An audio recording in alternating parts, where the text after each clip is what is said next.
The massive chamber of the Galactic Coalition stretched beyond what human eyes could comprehend. Crystalline walls reached toward a ceiling that seemed to touch the stars themselves, while holographic displays floated in the air like glowing ghosts.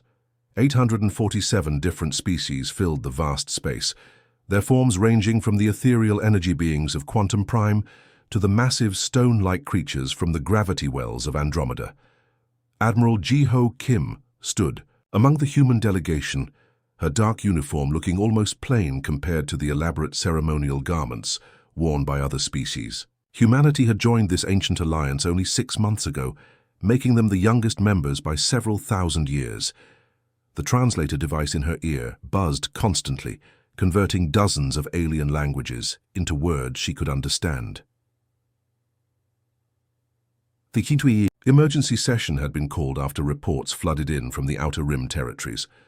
The holographic displays showed images that made even the most hardened warriors in the chamber fall silent. Entire solar systems reduced to nothing but empty space. Planets stripped down to their cores, space stations that had stood for millennia now floating as twisted metal debris. "The Devourers have returned," announced the Moderator Supreme, a tall being whose body seemed to be made of liquid starlight. The chamber fell into absolute silence. Even the constant hum of translation devices stopped working as every species focused on the terrifying words. Ji-Ho had heard whispers about the Devourers during their brief time in the Coalition. Ancient stories told of a swarm that appeared from the darkest regions of space, consuming everything in their path. But she had assumed they were just legends, tales used to frighten young aliens around campfires on distant worlds. The holographic displays shifted, showing closer footage of the enemy. Ji-Ho felt her breath catch in her throat. The Devourers looked like living metal, flowing and shifting as they moved through space. They had no fixed shape, adapting their forms to whatever they encountered. Some appeared as massive ships the size of moons, while others split into millions of smaller forms that moved like schools of mechanical fish. Intelligence reports indicate they learn from every weapon used against them, continued the Moderator Supreme. Our forces at the Battle of Crimson Nebula discovered this too late. Plasma cannons that destroyed the first wave were useless against the second. Quantum torpedoes that worked initially were absorbed and replicated by the third assault. Elder Vexthari of the Zephyrians rose from her position. Her people were among the oldest in the galaxy, their bird-like forms graceful despite their advanced age. When she spoke, her voice carried the weight of countless centuries. The Zephyrian Empire has faced the Devourers twice before, she said, her feathers shimmering with ancient authority. Each time we barely escaped with our civilization intact. We cannot risk our people again. The Zephyrian fleets will begin immediate evacuation to the Magellanic Clouds. A murmur ran through the chamber. If the Zephyrians were retreating, the situation was truly hopeless. The Nexari delegation stood next, their crystalline bodies reflecting the chamber's lights like living prisms. "The Nexari Collective agrees," their spokesperson announced through harmonic tones that made the air itself vibrate. "Our technological superiority means nothing against an enemy that becomes stronger with each defeat we inflict upon them. We shall withdraw to the Triangulum Galaxy until this threat passes." One by one, species after species announced their evacuation plans. The mighty Korthak Confederation, whose warrior culture had never known defeat, declared they would relocate their entire military to distant star clusters. The peaceful healing gardens of Epsilon announced they were moving their medical stations beyond the galactic rim. Even the mysterious Shadow Walkers, who existed partially outside normal spacetime, decided to phase shift to parallel dimensions. Ji-Ho watched in growing amazement as the greatest powers in the galaxy prepared to flee. These were civilizations that had existed for millions of years, species with technologies that seemed like magic to human eyes. If they were all running away, what hope did anyone have? The Moderator Supreme's attention finally turned to the small human delegation. "The newest members of our coalition," he said, his voice carrying what might have been sympathy. "Surely, humanity understands the wisdom of preservation. What is your species' evacuation timeline?" Ji-Ho felt every eye in the chamber focus on her, The weight of their combined attention was overwhelming. Representatives who had lived longer than human civilization had existed waited for her response. She could feel their expectation that humanity would follow the same path as everyone else. Instead, she stood up slowly, her boots clicking against the crystalline floor. The sound echoed through the suddenly silent chamber like a challenge thrown. Down before an ancient god. "We're not leaving," she declared, her voice carrying clearly through the vast space. "Humanity will stay and fight." The reaction was immediate and explosive. Alien voices rose in dozens of languages, creating a cacophony of disbelief. Translation devices sparked and overloaded from the sheer volume of shocked responses. Some representatives stood up so quickly they knocked over their ceremonial chairs. Others simply stared at the small human woman as if she had announced her intention to challenge the laws of physics themselves. Elder Vexithari's feathers ruffled in what Jiho had learned was the Zephyrian equivalent of laughter. "Young species," she said with what might have been fondness, "your courage is admirable, but courage alone cannot defeat the Devourers. They have consumed civilizations that could reshape entire galaxies." The Nexari spokesperson's harmonic tones shifted to something that sounded almost like concern. "Humanity has been part of our coalition for less than one rotation cycle. You do not understand what you face." But Jiho stood her ground, even as the greatest powers in the galaxy prepared to abandon everything they had built. Somewhere deep in her chest, something burned bright and stubborn. Maybe it was human foolishness. Maybe it was the same instinct that had driven her species to climb mountains because they were there, to sail across dangerous oceans just to see what lay beyond the horizon. "Maybe we don't understand," she admitted, "but we're not running away." The last coalition ship disappeared into hyperspace with a flash of blue light, leaving humanity completely alone in their sector of the galaxy. Captain Donghyun Park watched from the bridge of the converted cargo hauler Steel Phoenix as the massive Zephyrian dreadnought vanished, taking with it the most advanced weapons humanity had ever seen. "Well, that's that," muttered Lieutenant So Young-han from her position at the communications console. "We're officially the only ones crazy enough to stay." Park turned away from the viewport and surveyed the chaos on his bridge. What had once been a simple freight transport was now barely recognizable. Weapon systems salvaged from decommissioned coalition ships had been welded directly onto the hull. The cargo bay had been converted into a makeshift armory, where civilian engineers worked alongside military technicians, trying to figure out how alien technology worked. Across human space, the same scene was playing out on thousands of ships. The luxury cruise liner Golden Dream now bristled with missile launchers. Mining vessels that had spent decades peacefully extracting asteroids were fitted with military-grade shields. Even the small courier ships that carried mail between colonies had been armed with whatever weapons humanity could find or build. "Captain," called out engineer Min-ho Yoon from his jury-rigged console, "we're getting reports from the outer rim." The Kepler colony picked up something on their long-range sensors. Park felt his stomach tighten. They all knew what was coming, but facing it was different from preparing for it. "Put it on the main screen." The holographic display flickered to life, showing grainy footage from a probe near the edge of human territory. At first, there was nothing but the familiar darkness of space. Then the stars began to disappear. It wasn't gradual like an eclipse or a passing asteroid. One moment the stars were there, bright points of light against the cosmic backdrop. The next moment they were simply gone, as if something had reached out and switched them off. The darkness spread across the screen like spilled ink, consuming everything in its path. "Dear God," whispered Communications Officer Yeun Cho, "how big are they?" The answer came 3 days later when the first Devourer scouts reached the Kepler colony. Park watched the live feed from the colony's defense satellites, his hands gripping the armrests of his captain's chair so tightly his knuckles turned white. The Devourers didn't look like any spacecraft humanity had ever encountered. They flowed through space like living mercury, constantly shifting between different shapes. One moment a scout would appear as a sleek vessel the size of a destroyer. The next second it would split into a dozen smaller forms that moved with perfect coordination, like a school of mechanical fish. The colony's defense platforms opened fire with everything they had. Plasma bolts that could punch through battleship armor struck the lead devourer directly. The creature absorbed the energy, its metallic surface rippling like water. When it emerged from the plasma storm, it had grown larger and more complex. "They're learning," Park said quietly. "Every shot we fire teaches them how to defend against it." The second wave of defense fire had no effect at all. The devourers had already adapted, their surfaces now deflecting the plasma bolts harmlessly into space. Within minutes, the colony's entire defensive grid was offline, consumed by creatures that had turned humanity's own weapons against them. But Park had been watching carefully, and he noticed something the other coalition species had missed. The devourers were incredibly efficient at adapting to organized, predictable attacks. They learned quickly when faced with standard military tactics. However, they seemed confused by anything unexpected or improvised.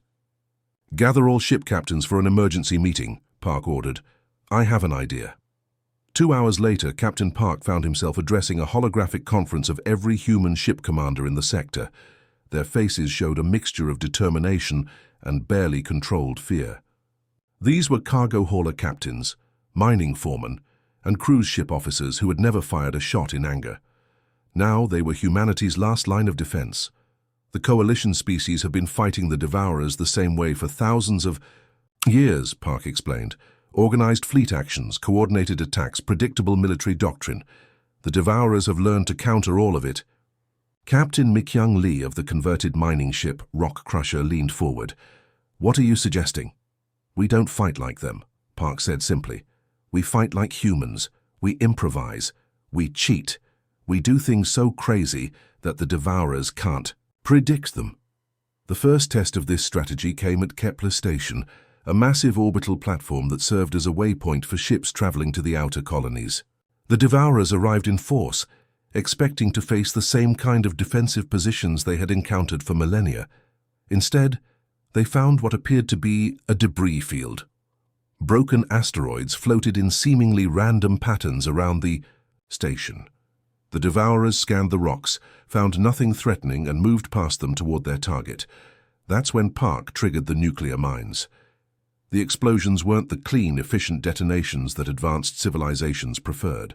They were dirty, crude, and completely unpredictable. Chunks of radioactive rock became high-speed projectiles. The electromagnetic pulses scrambled the devourers' adaptive systems. Most importantly, the attacks came from directions and sources the creatures had never encountered before. For the first time in recorded history, the devourers actually retreated from a battle. They pulled back beyond the system's edge, their flowing forms seeming almost confused as they tried to process what had happened. "Status report," Park called out as his crew cheered around him. "We got them, Captain," reported Weapons Officer Tae-min Jung, his voice filled with amazement. 17 confirmed destroys, at least 30 more damaged. They're actually running away." Park allowed himself a small smile as he opened a channel to Earth Command. "Command, this is Captain Park reporting from Kepler Station. We've successfully engaged the enemy." "What's your status, Captain?" came the reply from Admiral Kim. "We hurt them," Park said, watching the retreating devourer forms on his tactical display. "They're not used to fighting dirty. Every species before us fought honorably, with proper military tactics and predictable strategies. The devourers learned to counter all of that." He paused, looking around at his crew of converted civilians and improvised warriors. "But we're going to fight like humans, and humans have never been particularly interested in fighting fair." 3. Kilometers beneath the red surface of Mars, Dr. Mina Lee hadn't seen sunlight in 47 days. The underground laboratory buzzed with frantic energy, as dozens of scientists and engineers worked around the clock, fueled by synthetic coffee and pure determination. The air recyclers hummed constantly, struggling to keep up with the heat generated by experimental equipment that was never meant to run continuously. Another prototype failed, announced research assistant Jun Seo Park, his lab coat stained with scorch marks. The twisted remains of what had been a chaos generator smoldered on the testing platform, filling the air with the smell of burned electronics. Dr. Lee barely looked up from her workstation, where holographic displays showed complex mathematical equations that seemed to dance and shift like living creatures. She had been working on the same problem for weeks. How do you create weapons that even their creators couldn't predict? The Devourers adapt by recognizing patterns, she muttered. To herself, adjusting variables in the holographic formula. Every weapon has a signature, a predictable behavior they can learn to counter. But what if we make weapons that have no pattern at all? The breakthrough came during her 53rd consecutive hour of work, when exhaustion made her accidentally input the wrong calculation. Instead of the steady, organized energy pulse she expected, the test generator produced something that defied description. The energy beam twisted and spiraled through space, changing color and intensity seemingly at random. It struck the target dummy with a completely different force pattern than the previous shot. "That's it," Dr. Lee whispered, her eyes wide with realization. Pure chaos. The chaos generators worked by using quantum uncertainty principles to randomize every aspect of their operation. No two shots were the same. The beam might be a focused laser 1 second and a wide plasma burst the next. The targeting system changed its lock-on patterns faster than any computer could track. Even the weapon's power output fluctuated randomly, making it impossible for the Devourers to predict what was coming. Meanwhile, in the asteroid belt between Mars and Jupiter, General Hyon Woo Choi was revolutionizing space warfare in his own way. His mobile command center was hidden inside a hollowed-out asteroid, disguised to look like just another piece of floating rock among millions of others. Traditional space battles are fought between massive fleets in open space, General Choi explained to his assembled commanders via encrypted hologram. The enemy expects us to meet them head-on with our biggest ships and strongest weapons. Instead, we're going to be everywhere and nowhere at once.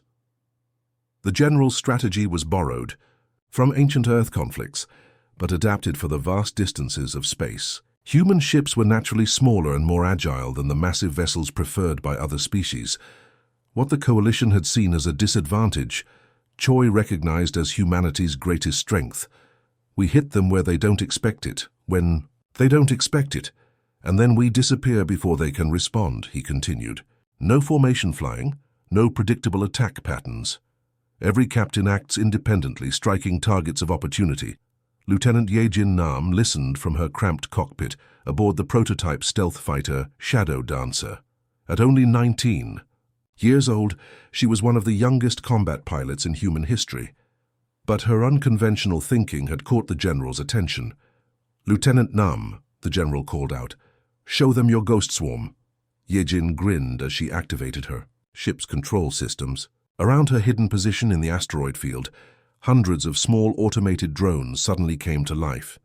Each drone was no bigger than a motorcycle, barely armed with a single missile or energy weapon. Individually, they were almost useless against the massive Devourer ships. But Yejin wasn't controlling them individually. Using advanced AI systems that had been programmed with human unpredictability algorithms, each drone operated independently. They formed loose groups that split apart and reformed constantly. Some drones flew in perfect formations for a few seconds before suddenly breaking away in random directions. Others spun wildly through space, their movements appearing completely chaotic to any observer. "The beauty of the ghost swarm," Yejin explained, "is that even I don't know what they're going to do next. The AI makes thousands of micro-decisions every second, but it's programmed to be deliberately irrational. No pattern, no predictable behavior." The first field test came when a Devourer scouting force entered the asteroid belt, searching for human military installations. The aliens expected to find hidden bases or perhaps a small defensive fleet. Instead, they encountered something that shouldn't have been possible. The attack began when 50 drones suddenly emerged from behind asteroids, firing wildly in all directions. The Devourers quickly adapted to the energy signatures and began intercepting the shots. But just as their defensive systems locked onto the attack patterns, the drones completely changed tactics. Some drones stopped firing altogether and began ramming into Devourer ships at full speed. Others linked together to form temporary larger weapons platforms before breaking apart again. A few drones even began firing at each other, creating crossfire patterns that made no tactical sense, but somehow caught the enemy ships in deadly energy webs. The Devourers tried to adapt, but every time they learned to counter one behavior, the drones switched to something completely different. Their flowing metal forms rippled with confusion, as they attempted to process attack patterns that had no logic behind them. "It's working," Dr. Lee reported from her underground laboratory, watching the battle data stream across her monitors. "The Devourer's adaptation systems are overloading. They can't learn to counter chaos because chaos has no rules to learn." Back in space, Lieutenant Nam watched through her fighter's cameras as the Ghost Swarm continued their impossible dance of destruction. One group of drones had somehow managed to fly in a perfect spiral pattern while simultaneously firing in completely random directions. Another cluster was playing what appeared to be a game of three-dimensional tag around a Devourer cruiser, taking potshots whenever they felt like it. "Ghost leader to all drones," Ye Jin called out, knowing that her AI systems would interpret her words in their own unpredictable way. Time for the finale. The response was beautiful chaos. Every remaining drone in the swarm suddenly converged on the largest Devourer ship, but not in any organized formation. They came from every direction at once, spinning and weaving like a tornado made of metal and fire. The Devourer's adaptive defenses tried desperately to track them, but there were too many variables changing too quickly. The enemy ship's hull rippled as it attempted to adapt to the incoming assault, but the attack kept changing faster than it could process. Some drones exploded against its surface, while others somehow passed right through gaps in its defenses that shouldn't have existed. The massive vessel began to break apart, its adaptive systems finally overwhelmed by pure, creative chaos. "Target eliminated," Ye Jin reported with satisfaction. "The Devourers are retreating from the asteroid belt." In her underground laboratory, Dr. Lee smiled for the first time in weeks as she watched the battle data. The chaos generators were working beyond her wildest expectations, and the Ghost Swarm tactics were proving that sometimes the best strategy was having no strategy at all. "We're not just fighting them," she said to her exhausted but triumphant research team. "We're confusing them into defeat." The encrypted message burst across the galaxy like wildfire, jumping from one coalition communication relay to another.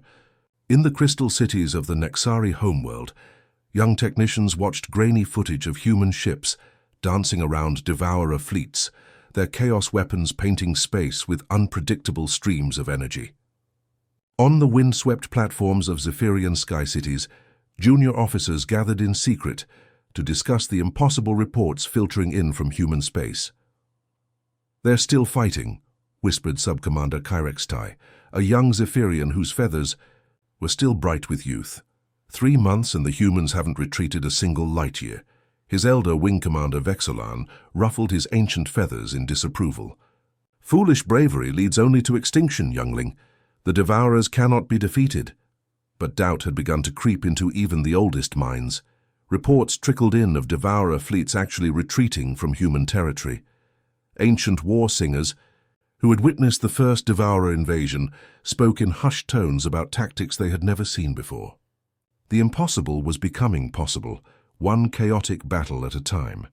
The first ship to return was the Nexari research vessel Crystal Harmony, commanded by young Captain Zexandra. She had disobeyed direct orders from the Collective, bringing her small crew back to human space against all protocol. "We came to study your methods," she explained to Admiral Kim via holographic transmission, her crystalline form shimmering with nervous energy. "The Collective believes understanding human tactics might help us develop new strategies." "Admiral," Kim smiled grimly from her command center aboard the rebuilt Earth Defense Station. "Welcome back, Captain. We can use all the help we can get." The Zephyrian Scout Squadron arrived next, followed by a handful of Korthak warrior ships whose crews had grown restless in exile. Within weeks, nearly 200 volunteer vessels had returned, forming a small but determined allied fleet alongside humanity's improvised armada. But their timing couldn't have been worse. The main Devourer force had finally arrived. The enemy fleet was unlike anything the galaxy had ever seen. It stretched across space like a living metallic ocean, thousands of ships that flowed and merged and split apart in hypnotic patterns. At its center sat the hive mind, a massive structure the size of a small moon that pulsed with dark energy. Every Devourer ship was connected to it, sharing information and adaptations instantaneously. "Size of the enemy force?" Admiral Kim asked, though she dreaded the answer. "Scanning, Admiral?" "I'm reading over 50,000 individual contacts," reported Communications Officer Dal-Soo Kim, his voice barely steady. "They're concentrating around Neptune's orbit." Admiral Kim studied the tactical display showing humanity's remaining fleet. After months of constant fighting, they had less than 1,000 ships left. Most were damaged, running on backup systems and pure determination. Against 50,000 devourers, it should have been an execution, not a battle. "All ships, this is Admiral Kim," she announced over the fleet-wide channel. "I won't lie to you, we're outnumbered 50-1. By every measure of military science, we should surrender now and save ourselves the trouble of dying." She paused, looking around at her bridge crew. These weren't professional soldiers. They were engineers, technicians, and civilians who had volunteered to crew humanity's last stand. But their faces showed no fear, only determination. "But we're not surrendering. We're human, and humans don't know when to quit." "All ships, prepare for the Neptune defense line." Captain Dong-Hyun Park received the Admiral's transmission aboard his battered flagship, Steel Phoenix. The ship had been rebuilt so many times that barely any original components remained. Every surface was covered with improvised armor and jury-rigged weapons systems. "Captain," called out his tactical officer, Lieutenant Haewon Seo, "the Devourers are moving into attack formation. They're using the same pattern they employed at the Battle of Titan." Park nodded grimly. The Devourers had adapted to every human tactic they'd encountered, learning and evolving with each engagement. But they had one weakness that Park was counting on. They were too perfect, too organized. They couldn't imagine that anyone would deliberately choose a losing strategy. "Begin the retreat," Park ordered. "Sir?" Lieutenant Seo looked confused. "Oh, we haven't even engaged yet." "Trust me," Park said, activating his command console. "All ships begin immediate withdrawal toward Neptune's outer atmosphere. Make it look panicked and disorganized." The human fleet suddenly broke formation, ships scattering in what appeared to be complete chaos. Some vessels fired wildly in all directions before turning to flee. Others seemed to collide with each other in their haste to escape. Several ships even jettisoned their cargo containers, adding to the impression of a complete rout. The Devourers took the bait immediately. Their perfect formation dissolved as individual ships broke away to pursue the fleeing humans. The massive hive mind at the center of their fleet moved forward, drawn by the promise of an easy victory. "They're following us into Neptune's gravity." "Well," reported Navigator Yoo-Jin Choi, "all enemy ships are now within the designated zone." Park watched his tactical display as thousands of Devourer ships streamed past the hidden charges they had spent weeks positioning throughout Neptune's ring system. The explosives were disguised as ice chunks and debris, invisible to even the most advanced sensors. "Execute Operation Chaos Storm," Park commanded. Space around Neptune suddenly erupted in brilliant explosions as thousands of hidden charges detonated simultaneously. But these weren't ordinary explosives. Dr. Lee's team had modified each one with chaos generators, making the detonations completely unpredictable. Some created massive electromagnetic pulses. Others released clouds of metallic chaff that interfered with sensors. A few even generated localized gravity fields that twisted space itself. The effect was devastating. The carefully organized Devourer fleet found itself trapped in an artificial asteroid field of twisted metal and radioactive debris. Ships that had been flowing in perfect coordination suddenly collided with unexpected obstacles. The hive mind, which had moved forward to direct the pursuit, was now surrounded by a storm of chaotic destruction. "Direct hit on the primary coordination node," shouted Weapons Officer Min Ho Yang. "The hive mind is taking heavy damage." Through the chaos, Park watched as something impossible happened. The Devourer ships began moving erratically, their perfect coordination broken. Without the hive mind to direct them, individual ships started making random decisions. Some continued attacking while others tried to retreat. A few even began fighting each other, their adaptive systems confused by conflicting orders. "Their network is collapsing." Admiral Kim's voice crackled over the communication system. "All ships commence final attack. Hit them while they're disorganized." The human fleet, no longer retreating, turned back toward Neptune with weapons blazing. Chaos generators painted space with unpredictable energy patterns, while ghost swarms of drones swarmed through the confused devourer ranks. The volunteer ships from other species added their own weapons to the assault, finally understanding what it meant to fight like humans. For the first time in galactic history, the perfect enemy was learning what it felt like to lose. The silence that followed the destruction of the hive mind was unlike anything the galaxy had ever experienced. For millennia, the devourers had moved with perfect coordination, their metallic forms flowing through space like a single massive organism. Now scattered across Neptune's orbit, individual ships drifted aimlessly like lost children separated from their parents. Admiral Ji-Ho Kim watched from her command bridge as the remaining devourer vessels began fleeing in all directions.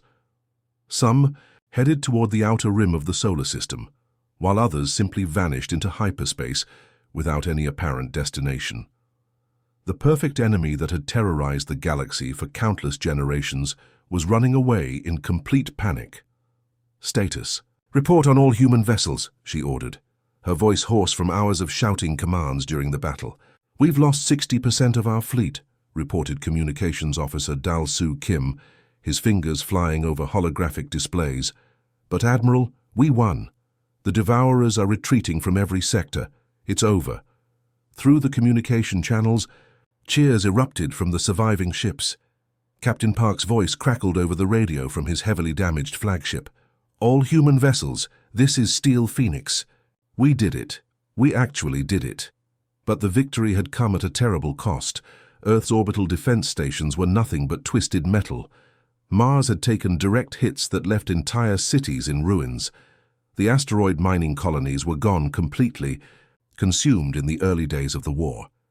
Humanity had paid for their victory with the blood of millions. The first coalition ships began returning within days of the victory. The massive Zephyrian dreadnoughts emerged from hyperspace, with their elegant forms gleaming in the distant sunlight. Behind them came the crystalline vessels of the Nexari, their surfaces reflecting the light of Sol like captured rainbows. One by one, the species that had fled in terror returned to find humanity still standing among the wreckage of their greatest battle. Elder Vexithari was among the first to arrive, her ancient bird-like form trembling as she stepped aboard the human. Command station. The Zephyrian leader, who had lived through 3 devourer invasions, could barely believe what she was seeing. "Impossible," she whispered, examining the debris field where the hive mind had been destroyed.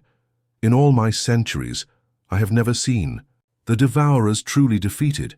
How did you accomplish what entire galactic civilizations could not?" Admiral Kim, standing in the ruins of what had once been the station's main conference room, smiled wearily. "We didn't fight them the way they expected to be fought. Every other species tried to match their perfection with perfect strategies. We fought them with chaos." The reformed Galactic Council convened 6 months later in a new chamber built from the combined technologies of all member species, but this time the seating arrangement was very different. Human representatives sat at positions of honor, no longer the youngest members but recognized as the saviors of galactic civilization. Admiral Kim stood before the assembled delegates, wearing a new uniform decorated with medals from dozens of different worlds. The ceremonial honors glittered under the chamber's lights, but her expression remained serious as she addressed the greatest powers in the galaxy. "The Terran doctrine will be implemented across all coalition military academies," she announced. "Our warfare strategies, our chaos weapons, our guerrilla tactics, all of this will be shared freely with every species willing to learn." In the audience, young officers from hundreds of different worlds leaned forward eagerly. The old ways of fighting had failed against the devourers. Now they wanted to learn the human way of war, unpredictable, creative, and utterly ruthless. When necessary, Captain Donghyun Park stood when his name was called, walking slowly to the front of the chamber. His body bore the scars of a dozen battles, and his left arm was now a sophisticated prosthetic after losing the original in a devourer attack. But his eyes still held the determined fire that had carried humanity through their darkest hour. "Captain Park," announced the Moderator Supreme, "the Coalition awards you the Star of Galactic Valor, the highest honor we can bestow. Your tactical brilliance at the Battle of Neptune saved not just humanity, but every living being in this galaxy. As the medal was placed around his neck, Park looked out at the assembled representatives, beings who had existed for millions of years, species with technologies beyond human imagination, all looking at him with respect and gratitude. Other species fled to preserve their civilizations, he said quietly, his words carrying clearly through the vast chamber. We stayed because sometimes preservation requires sacrifice. Sometimes the only way to truly save something is to risk losing everything for it. The ceremony continued with more honors and recognitions. Dr. Meena Lee received the galaxy's Medal of Scientific Achievement for her development of chaos weapons technology. Her innovations were already being adapted by coalition engineers, creating new defensive systems that could protect against any enemy that relied on pattern recognition. Lieutenant Yejin Nam, now promoted to commander, was awarded the Coalition Cross for her pioneering work in irregular warfare tactics. At 20 years old, she had become the youngest being ever to establish a military academy. Her multi-species guerrilla warfare institute would train officers from across the galaxy in the art of creative combat. The important thing to remember, Commander Nam explained to her first class of alien cadets, is that chaos isn't about being random, it's about being unpredictable. Every move you make should surprise your enemy, but it should also make sense to you. The changes went beyond military strategy. Human engineers worked alongside Nexari technicians to improve chaos generator technology. Zephyrian philosophers studied human concepts of improvisation and creativity. Even the peaceful species began incorporating elements of human unpredictability into their defensive planning. But perhaps the most important change was cultural. Throughout coalition space, the phrase "stay and fight" appeared on recruitment, posters and military banners. It was carved into memorial stones and whispered as a prayer before battles. What had begun as Admiral Kim's simple declaration of defiance had become the galaxy's rallying cry. On Earth, in the rebuilt cities and restored orbital stations, monuments were erected to honor those who had died in humanity's greatest war. But the most significant monument wasn't made of stone or metal. It was the promise that never again would any species face extinction alone. The Joint Human Coalition Defense Command became the new model for galactic security. Ships from dozens of worlds patrolled together, their crews trained in both traditional tactics and human-style improvisation. When new threats emerged from the dark spaces between galaxies, they would find not scattered, frightened civilizations, but a unified force ready to stand and fight. Years later, when young beings across the galaxy learned about the Great Devourer War, they would always ask the same question. How did humanity know they could win against impossible odds? The answer was always the same. They didn't know they could win. They simply refused to accept that they could lose. In the end, humanity's greatest contribution to galactic civilization wasn't their chaos weapons or their guerrilla tactics. It wasn't even their willingness to sacrifice everything for victory. It was something simpler and more profound, the stubborn, irrational, utterly human belief that some things are worth fighting for, no matter the cost. Across the galaxy, that belief had taken root in the hearts of beings who had never known such defiance. And in the darkest corners of space, where new threats might someday emerge, the universe itself seemed to whisper a warning that would echo through eternity. Beware the species that refuses to run. Beware the ones who stay and fight. The end.